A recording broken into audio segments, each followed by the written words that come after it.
didn't really get into the David Perron thing. He has a sports hernia, and that's unfortunate. Stephen Halliday called up, and he got his first NHL goal, as we mentioned earlier in the show.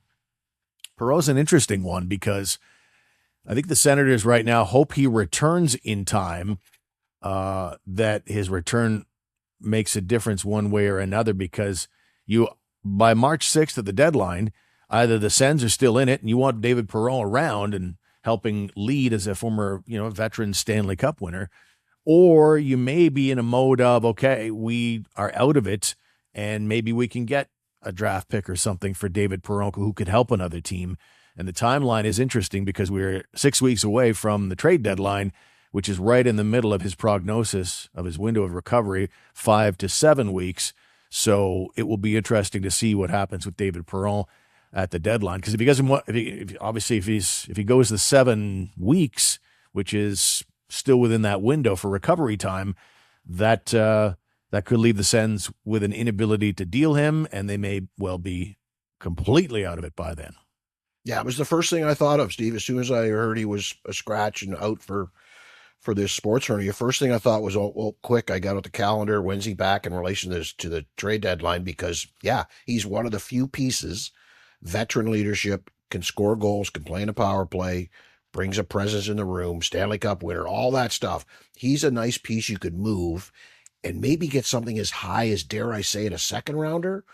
Maybe probably more like a third rounder, but in the past, you never know what the market dictates.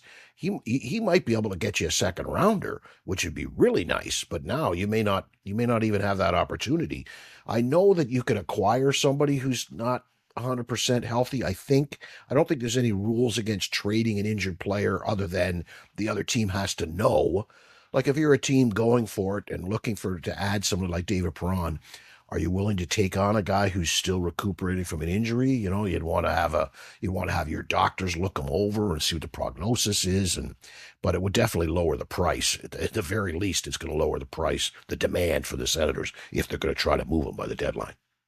As someone who's had a sports hernia, you're not exactly real active in the recovery process, so that would be another factor as well. It wouldn't just be, is he all the way back? Is the sports hernia? Because basically it's your abdominal wall that gets a big rip in it. And so it gets sewn up and often has like a mesh patch attached to it.